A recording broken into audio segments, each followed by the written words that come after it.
கட்டை விரலோ காணிக்கையோ இந்நாளில் எவன் கேட்டாலும் பட்டை உரியும், பட்டை உரியும், பட்டை உரியும், அவன் கட்டை சுடுகாட்டில் வேகம் என்றார். இது ஏதோ கொலை செய்வதற்கான முயற்சி அல்ல. என் பிள்ளை அவசர சிகிச்சை பிரிவில் உள்ளே இருக்கிறார். ஆனாலும் நான் போய் என் தலைவர் நடிகரை பார்க்க போகிறேன்.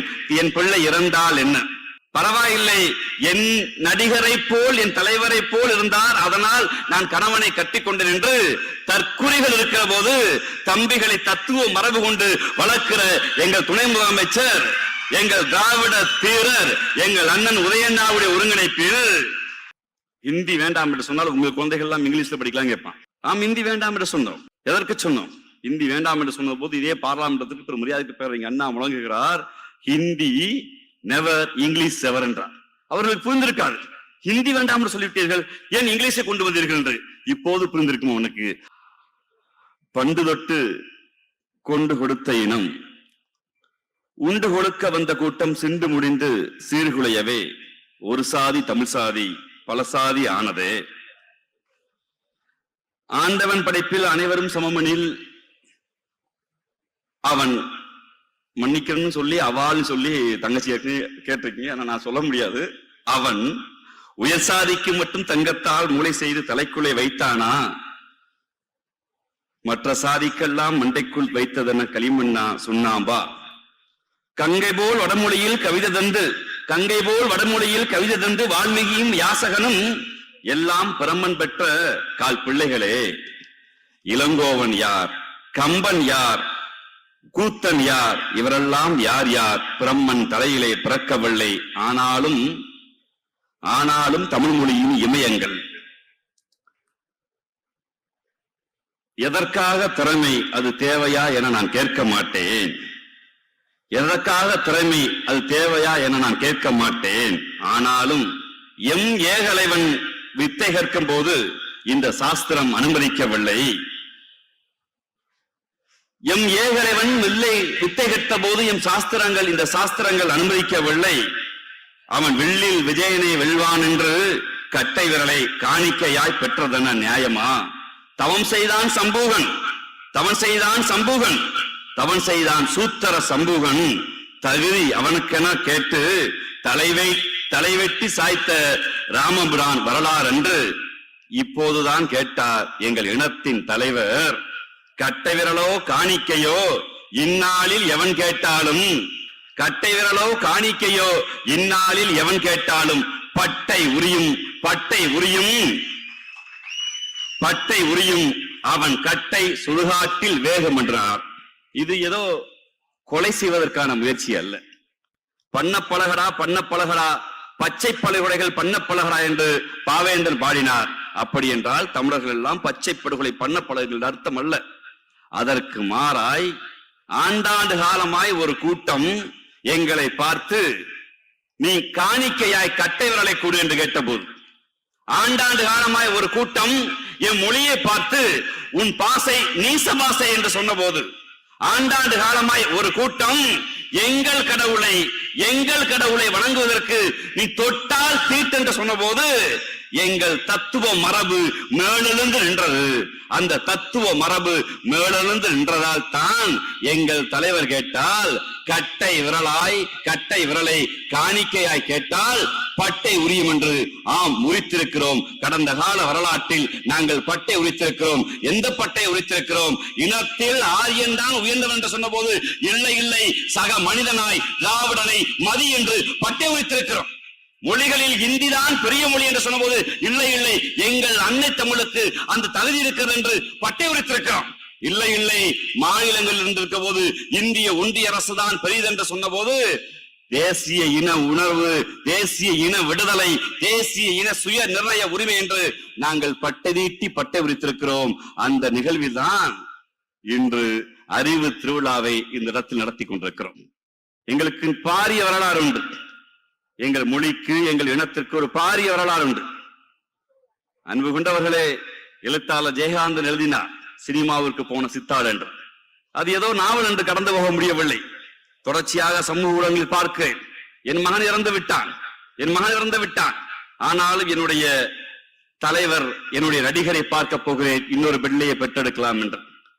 என் பிள்ளை அவசர சிகிச்சை பிரிவில் உள்ளே இருக்கிறார், ஆனாலும் நான் போய் என் தலைவர் நடிகரை பார்க்க போகிறேன், என் பிள்ளை இறந்தால் என்ன பரவாயில்லை, என் நடிகரை போல் என் தலைவரை போல் இருந்தார், அதனால் நான் கணவனை கட்டிக்கொண்டேன் என்று தற்குறிகள் இருக்கிற போது தம்பிகளை தத்துவ மரபு கொண்டு வளர்க்கிற எங்கள் துணை முதலமைச்சர், எங்கள் திராவிட தீரர், எங்கள் அண்ணன் உதயண்ணாவுடைய ஒருங்கிணைப்பில் நீங்கள் கட்டை விரலை கேட்டால் அமைதியாக திரும்பி போவதற்கு எங்கள் தாத்தன் சம்பூகனும் ஏகலைவனும் போய்விட்டார்கள். ஆனால் பெரியாரின் பேரன்கள், பேரறிஞர் அண்ணாவின் பிள்ளைகள், தலைவர் கலைஞருடைய வழி வந்திருக்கிற முத்துவேல், கருணாநிதி, ஸ்டாலின் என்கிற அன்பு தலைவர்களுடைய பிள்ளைகள் நாங்கள் இருக்க போகிறோம் என்றுதான் இந்த இடத்திற்கு வந்திருக்கிறோம். சமூகத்தில் தங்கை மதிவதனை பேசுகிற போது ஒரு தீக்காக்காரருக்கு ஆலயத்தின் மீது என்ன அக்கறை என்று கேட்டார். திராவிட தத்துவத்தை புரிந்து கொள்வதில் அதில்தான் சிக்கலும், அதில்தான் விமர்சனங்களும், அதில்தான் ஆரோக்கியமான வாதங்களும் இருக்கிறது. எண்ணிலடங்காத இயக்கங்கள் வந்தது. உலகத்தில் இருக்கிற பிரெஞ்சு புரட்சியாகட்டும், ரஷ்ய புரட்சியாகட்டும், ஏன் நாங்களும் நாமும் இயக்கமும் தலைவரும் இன்று வரை நெஞ்சுக்கு நெருக்கமாய் பார்க்கிற அறிவுலகின் ஆசான் என்று நாம் எல்லாம் கொண்டாடுகிற காரல் மார்க்ஸ் அவர்கள் கடவுள் இல்லை என்று சொன்னார், எழுதினார், நிரூபித்தார். ஆனால் எந்த இடத்திலும் உலக கம்யூனிஸ்டுகள், நான் எங்களுடைய பொதுவுடைமைவாதிகளை சொல்லவில்லை, எங்களோடு ரத்தமும் சதயமாய் நின்று கருப்புக்கு ரத்தம் ஊட்டி சிவப்பாய் தருகிற என் தோழர்களை சொல்லவில்லை. ஆனால் உலக கம்யூனிஸ்டுகள் எந்த கம்யூனிஸ்டும் போய் எந்த பள்ளிவாசலுக்கும் எந்த தேவாலயங்களுக்கும் போய் ஆலய நுழைவு போராட்டத்தை நடத்தவில்லை. அவர்கள் வரலாற்றோடு நின்று விட்டார்கள். ஆனால் கடவுள் இல்லை என்று சொன்ன ஒரு கூட்டம், கடவுள் இந்த உலகை படைக்கவில்லை என்று சொன்ன கூட்டம் தான் சொன்னது ஆலயத்தில் வழிபடுகிற உரிமை எங்களுக்கு வேண்டும் என்று. இதை மேலோட்டமாக பார்த்தால் உனக்கு தான் கடவுளே இல்லைன்னு சொல்றிய, உனக்கு கோயிலுக்குள்ள என்ன வேலைன்னு தெரியும். ஆனால் அதற்குள் ஒரு ஈக்விட்டி என்றது, ஈக்குவாலிட்டி நாம் கேள்விப்பட்டிருப்போம். எல்லோருக்கும் சம உரிமை என்பது வேறு. ஆனால் சம வாய்ப்பை பேசுவதற்கு ஒரு இயக்கத்திற்கு தெம்பும் திராணியும் தேவைப்பட்டது. அதுதான் திராவிட இயக்கம். அந்த இயக்கம் எந்த கடவுளின் பெயரை சொல்லி நீ தொட்டால் தீட்டு, பார்த்தால் தீட்டு, நீ நடந்தால் திட்டம் சொன்ன போது அந்த கடவுளின் பெயரால் ஏற்றத்தால் வருகிறது. அந்த கடவுளை வழிபடுகிற உரிமையை எனக்கு கொடு என்று முதலில் கேட்ட இயக்கம் திராவிட இயக்கம். இந்த இயக்கம் கேட்டபடிதான் இந்தியாவில், ஏன் திருவாங்கூர் சமஸ்தானத்தில் இன்னைக்கு பள்ளி கட்டும் சபரிமலைக்கு என்ற கார்த்திகை மாதம் பிறந்தால் இருக்கிற எத்தனையோ தோழர்கள் சபரிமலைக்கு மாலை கட்டி போகிற போது பள்ளி கட்டும் சபரிமலைக்கு நாம் பாடுகிறோம் அல்லவா, இந்த பாடல் 100 ஆண்டுகளுக்கு முன்பு தமிழர் தெருக்களில் ஒலிக்கப்படவில்லை. ஆனால் என் ஐயப்பனுக்கு வரலாறு 600 ஆண்டு கால வரலாறு, எங்களுடைய ஐயப்பனுக்கு வரலாறு 600 ஆண்டு கால வரலாறு. ஆனால் தமிழ் சமூகத்தில் பள்ளி கட்டும் சபரிமலைக்குங்கிற பாடல் ஒழிப்பதற்கு கடவுளே இல்லை என்று சொன்ன ராமசாமி என்கிற என் தாத்தன் பெரியார் விதிக்கு வந்து போராட வேண்டியது. அவர் தான் கேட்டார், எனக்கு கடவுள் நம்பிக்கை இல்லை, எனக்கு நம்பிக்கை இல்லை. ஆனால் அந்த கடவுளை நம்புகிறவன் சாதியின் காரணமாக ஒதுக்கப்படுகிறான், சாதியின் காரணமாக அவன் அந்நியப்படுத்தப்படுகிறான். அவர்கள் போய் வணங்குவதற்கு உரிமை வேண்டும் என்று திராவிட இயக்கம் எப்போதும் நேர்கோட்டில் பார்த்தால் அது சொல்கிறார்களவா, ஹிந்தி வேண்டாம் என்று சொன்னால் உங்க குழந்தைகள் எல்லாம் இங்கிலீஷ்ல படிக்கலாம் கேட்பான். நாம் ஹிந்தி வேண்டாம் என்று சொன்னோம். எதற்கு சொன்னோம்? ஹிந்தி வேண்டாம் என்று சொன்ன போது இதே பார்லாமெண்டத்துக்கு ஒரு மரியாதைக்கு பேர் அண்ணா முழங்குகிறார், ஹிந்தி நெவர், இங்கிலீஷ் எவர் என்றார். அவர்களுக்கு புரிந்திருக்காது, ஹிந்தி வேண்டாம் என்று சொல்லிவிட்டீர்கள், ஏன் இங்கிலீஷை கொண்டு வந்தீர்கள் என்று. இப்போது புரிந்திருக்கும் உனக்கு. ஆகா, அன்னை மொழியான தாய்மொழியை இவர்கள் அரியணையில் வைத்துக் கொண்டு உலக தொடர்புக்கு ஆங்கிலத்தை கொண்டு வந்தார்கள் என்று எப்போதும் எங்கள் மொழி மீது எங்களுக்கு பற்றிருந்தது. இந்தி இந்த நாட்டுக்கு வந்த போது எந்த சாஸ்திரங்களை படித்தவனும் எந்த பண்டித்துகளும் இந்த ஊருக்கு வந்து பக்தி இலக்கியம் எழுதியவர் யாரும் விதிக்கு வரவில்லை. ஆனால் எங்கள் திராவிட இயக்க தோழர்கள் தான் கருப்பு சோப்பை துண்டை தூக்கி கொண்டு இந்திக்கு தமிழ்நாட்டில் ஆதிக்கமாக எல்லோரும் வாருங்கள் நாட்டினரை, நம்மளுக்கு தென்மை வந்த வேணும், இந்த தேகம் இருந்து லாபம் உண்டோ, விந்தை மொழி எங்கள் மொழி, வீர தமிழ் மக்கள் ஆவி என்போம் என்று அந்த போராட்டத்தில் நாங்கள் நின்றோம். இது தமிழை புனிதப்படுத்துகிற வேலை அல்ல, தமிழை தாங்கி பிடிக்கிற வேலைதான ஒழிய புனிதப்படுத்தவில்லை. என்றால் ஒரு மொழி புனிதமாகிவிட முடியாது. ஆனால் அந்த தாய்மொழி உணர்வோடு உலக தொடர்புக்கு ஆங்கிலத்தை கொண்டு வர வேண்டும் என்கிற அந்த உயர்ந்த லட்சியம் திராவிட இயக்கத்துக்கு இருந்தது. அதனால்தான் அன்னை தமிழை பாதுகாக்க முடிந்தது. அறிவியல் மொழியாக எங்கள் அன்னை தமிழை உயர்த்துவதற்கு உலகம் முழுக்க இருக்கக்கூடிய ஆங்கிலம் வேண்டும் என்கிற அந்த சமவாய்ப்பை ஏற்படுத்த வேண்டும் என்கிற அறிவு எங்களுக்கு வந்தது. இன்னைக்கு மொழியை பாதுகாக்கிற பக்தி இலக்கியம் என்று சொல்லப்பட்டு எங்களால் தொடவே முடியாம தான் செய்தது. அந்த திராவிட இயக்கம் இன்று வந்திருக்கிற இந்த நிலையில் இந்தியாவுடைய அட்டானமஸ் ஒரு மரியாதைக்குரிய இந்திரகுமார் தெரடி அவர்கள் பேசினார் அல்லவா, இந்தியா என்பது ஏதோ ஒரு மொழி பேசுவனுக்கு சொந்தமான நாடு என்று இருக்கிற போது இந்திய அரசியலமைப்பு சட்டம் எல்லா மொழிகளுக்கும் உடையது, எல்லா மொழிகளுக்கும் ஏற்றதாக இருக்கப்பட வேண்டும் என்று முதலில் ஒரு போராட்ட களத்தில் செல்ஃப் டிட்டர்மினன்ட் ஸ்டேட், ஒரு சுய நிர்ணய உரிமைங்கிற ஒரு கருத்தை உருவாக்கத்தை மாநில சுயாட்சியாக மாற்றி எங்கள் மொழியை எங்கள் மாநிலத்தை டெல்லி தீண்டிய போது, இன்றைய ஒன்றிய அரசு தீண்டுவதை போல் அன்று தீண்டிய போது எதிர்த்து நின்று கேள்வி கேட்ட இந்த இயக்கம் தான் ஒரு காலத்தில் உயிரை கொடுத்தோம். பட்டை வேகும் கட்டை வேகும் என்று சொல்வதெல்லாம் ஏதோ அடுத்தவன் உயிரை எடுப்பதற்கல்ல, அதற்கு மாறாக நாங்கள் இந்தி வேண்டாம் என்று சொன்னோம். ஆனால் இந்தி பேசுகிற எந்த சகோதரரையும் தெருக்கில் நாங்கள் அடித்ததில்லை.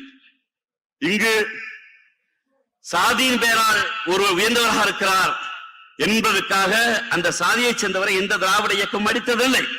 காரணம், நாங்கள் உங்களோடு சமமாக இருக்க விருப்பப்படுகிறோம், உங்களுக்கு நிகராக இருக்க விருப்பப்படுகிறோம் என்ற அந்த சமநிலை சமூகத்துக்குத்தான் தொடர்ந்து இந்த திராவிட இயக்கம் இந்த மண்ணில் இருந்தது.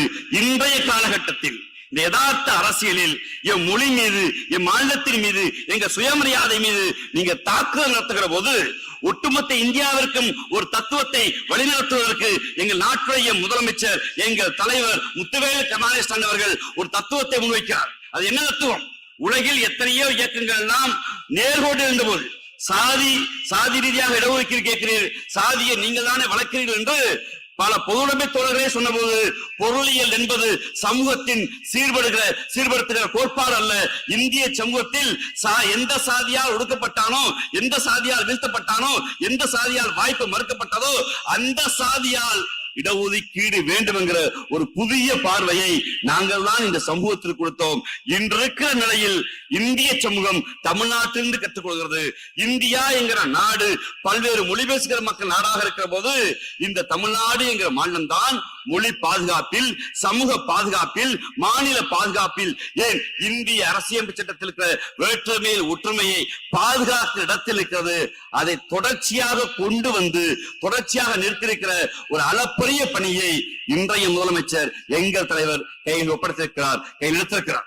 அன்பு கொண்ட தோழர்களே, நமக்கு முன்பு இருக்கக்கூடிய மிகப்பெரிய சவால், இன்றைய ஒன்றிய அரசு நம்முடைய மொழி மீதும் நமது பண்பாட்டின் மீதும் நம் மாநிலத்தின் மீதும் தாக்குதல் நடத்துகிற போது நம்முடைய முன்னத்திய தலைவர்களாக இருந்த தந்தை பெரியாரும் பேரறிஞர் அண்ணாவும் தலைவர் கலைஞரும் எந்த திராவிட தத்துவத்தை கையில் எடுத்துக்கொண்டு, எந்த திராவிடத்தின் வழியை கையில் எடுத்துக்கொண்டு, எந்த மொழியை ஆயுதமாக எடுத்து, எந்த பண்பாட்டை ஆயுதமாக எடுத்து களத்தின்றார்களோ அந்த தத்துவத்தை வழி நின்று இந்தியாவில் எத்தனையோ தத்துவங்கள் தோன்றி மறந்திருந்தாலும், எத்தனையோ தத்துவங்கள் வளர்ந்திருந்தாலும் சமகாலத்தில் எல்லா தேசிய இனங்களும் ஏற்றுக்கொள்கிற தத்துவமாக எங்கள் திராவிட தத்துவம் இருக்கிறது. அதன் தலைவராக எங்கள் மதிப்புமிக்க எங்கள் முதலமைச்சர் இருக்கிறார். அந்த தத்துவத்தின் கரத்தை வலுப்படுத்துவதுதான் அன்றைய சமூகனுக்கான நிதியும், அன்றைய ஏகலைவனுக்கான நிதியும், அன்றில் பார்த்தால் தீட்டு தொட்டால் தீட்டென்று நம்மை ஒதுக்கி வைத்ததற்கான உயர்சாதி கோட்பாடுகிற அந்த சனாதன எதிரிகளுக்கு சம்மட்டி கொடுக்கிற சரியான நீதியாக இருக்கும். பண்ண பழகடா பச்சை பழகுகளை பண்ணப்படுகிறா என்று பாவேந்தன் பாரதிதாசன் சொன்னது கொலையே அல்ல, அதற்கு மாறாக கொலைவாளின்னு எடுடா என்று சொன்னது எங்கள் இனத்துக்கு எதிராக அவன் கற்களை வீசுகிற போது அதை பாதுகாக்கிற கேடயமாக இன்றைய ஒன்றிய அரசு எங்கள் இனத்தை தாக்குகிற போது அந்த கேடயமாக திராவிட முன்னேற்ற கழகம் இருக்கிறது. அந்த திராவிட முன்னேற்ற கழகம் என்கிற எங்கள் கட்சியின் உயிர்நாடி தலைவர்களாக எங்கள் தலைவரோடு நின்று எங்கள் உதயண்ணன் கட்டியிருக்கிற இந்த அறிவு திருவிழா, இந்த அறிவு புரட்சி வெள்ளட்டும். நன்றி, வணக்கம்.